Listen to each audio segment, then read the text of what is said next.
Hey guys, it's me, Brittany. It's the last day, before I head out, and people keep asking me, what's it like working in a male-dominated field? And honestly, it's exhausting. Brittany!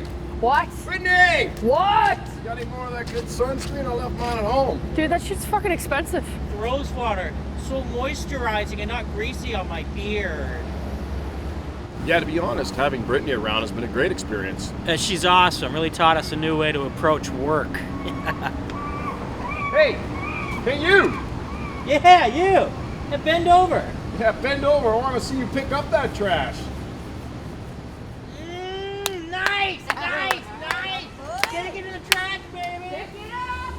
Honestly, I'm excited about comedy, Trading one male-dominated industry for another. I'm pretty confident. Hey, can I get a ride later again? Yeah. Nice.